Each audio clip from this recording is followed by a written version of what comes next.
Jobs will be created in the ethanol industry in Demerara, and those ethanol that are produced will be used here in Guyana. It's a win-win situation. Why they can't think of this? Why it got to take a third party which will become the first force next year? Why it got to take this first force called the Alliance for Change to come up with these ideas? These are not, we're not rocket scientists, these are basic common sense. But there's an unwillingness and an administrative laziness by many of our politicians in government. On the ethanol question, a totally brand new ethanol plant and ethanol plantation we're committed to in the Kanji Basin with the help of our Brazilian brothers. That will be used for export, my brothers and sisters. More foreign currency for you, the people. It is not rocket science, it's common sense. The AFC will be funding a lot of effort in research capabilities of our country. We will be training, we will be resourcing, and we will be compensating our scientists to drive innovation in this country. With innovation comes what? Jobs. If you listen to Obama's State of the Union speech the other day, brought tears to my eyes. You know why? He's a visionary. He is going to be creating jobs for the American market. Why we can't do it for our people? We were once a great nation in the family of CARICOM. Why are we at this stage all of a sudden? After 45 years of maladministration, we need a change.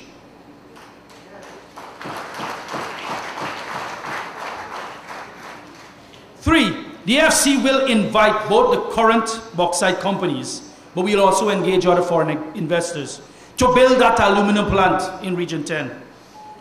We have costed it, we've analyzed it, we know what has to be done. The railway lines, the power plant, because without power, alumina is nothing. And we're committed to it, and we will go hunting to make that dream a reality. This project by itself will create thousands of new jobs in Region 10.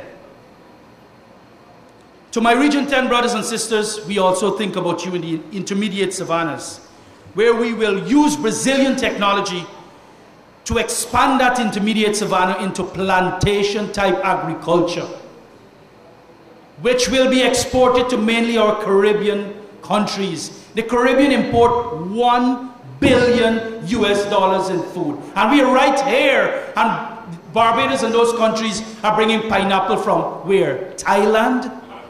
Thailand? And Guyana got the best pineapple in the West, or maybe in the world? What nonsense! We will change that. The Jagdeo administration has basically let you down, ladies and gentlemen. And I want to tell you that you need to make that change. With the price of gold being this high, I think Nigel mentioned 1,500 US. I didn't even realize it is that high now. 1,500 US for 1,300 US dollars for gold. But yet we're only digging it and sending it to Canada and wherever. And India, we send a lot to India too. And they do fancy jewelry. And they sell it for multiples of what we sell it for. Well, we'll do the jewelry in Bartica because the AFC is committed to making Bartica the national hub for jewelry manufacturing in Guyana. We shall tap the best talent on the global market, especially from countries like India, and set up that jewelry industry in Bartica. Bartica will become the free trade economic zone, which will again create thousands of more jobs. Read it, it's in this document. We're not lying. We printed it. We committed ourselves to it. We have to deliver on it. That is our social contract with you. Ladies and gentlemen, my time is up. But before I run, I really want to say how proud it was for me to read in 2005 about these two young men who did the right thing in very difficult circumstances by trying to recreate a new Guyana. The AFC that they've created, the Alliance for Change that they've created, and then Madam Holder joined them shortly after, what they created is just a conduit of the people's ambitions. The Guyanese people have always had ambitions to forge a nation, but they were looking for the vehicle.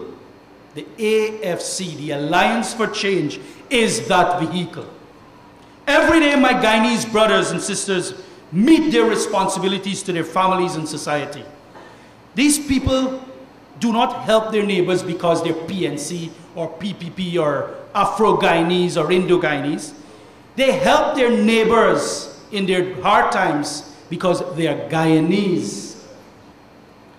With such a great people amongst ourselves, it is still difficult to understand, as a young man, why the political leaders from the PNC and the PPP, after 45 plus years, just could not charter a course for this nation, crystallizing in a dream of Guyana becoming the Singapore of the Americas.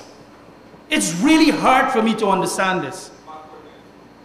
Why they're so selfish, why they're so corrupt, why they're so egotistic, why they're so controlling. Somebody told me today, the big man running the country with iron fist.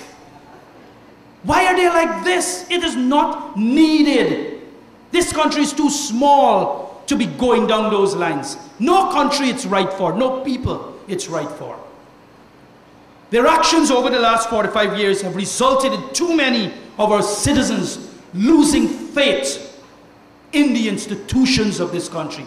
People have lost faith in the police, people have lost faith in the judiciary, people have lost faith in all the institutions of this country, and its politicians created that mess, not the people. Many of these institutions are full of honorable people. As I told you, one of the men in the midst is Lionel Peters, and he's been taking me to grassroots. We're meeting police people, and they're telling us, full of honorable people. But guess what? They're all afraid.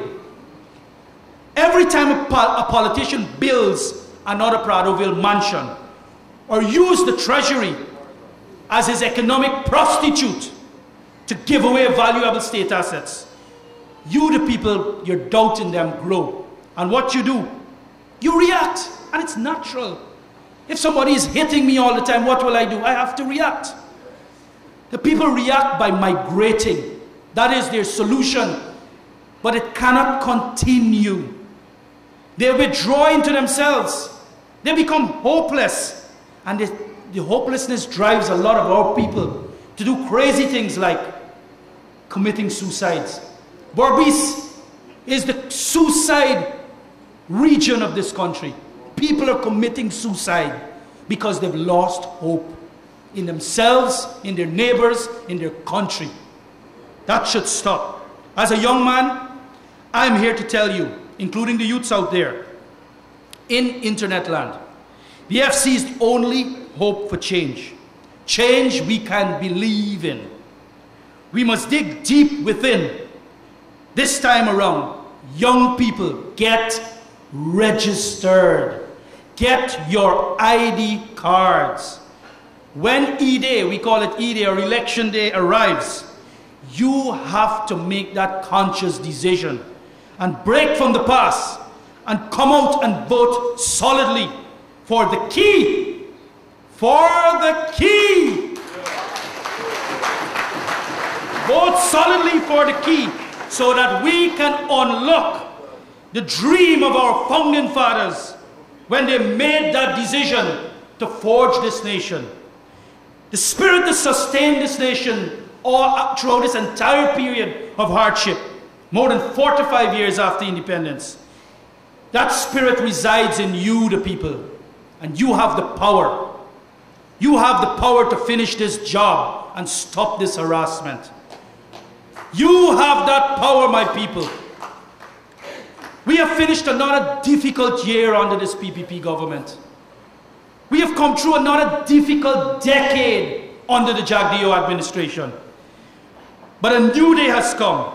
A new decade stretches before us. We must not give up. The AFC is the hope. To my fellow Guyanese, let's seize this moment to start a new era in the AFC, to carry the hopes and dreams of our people forward, and to strengthen our country once more without the chains of mental slavery that the PNC and the PPP continues to tie us down with. Thank you very much for listening to me. God bless the AFC, and God bless Guyana.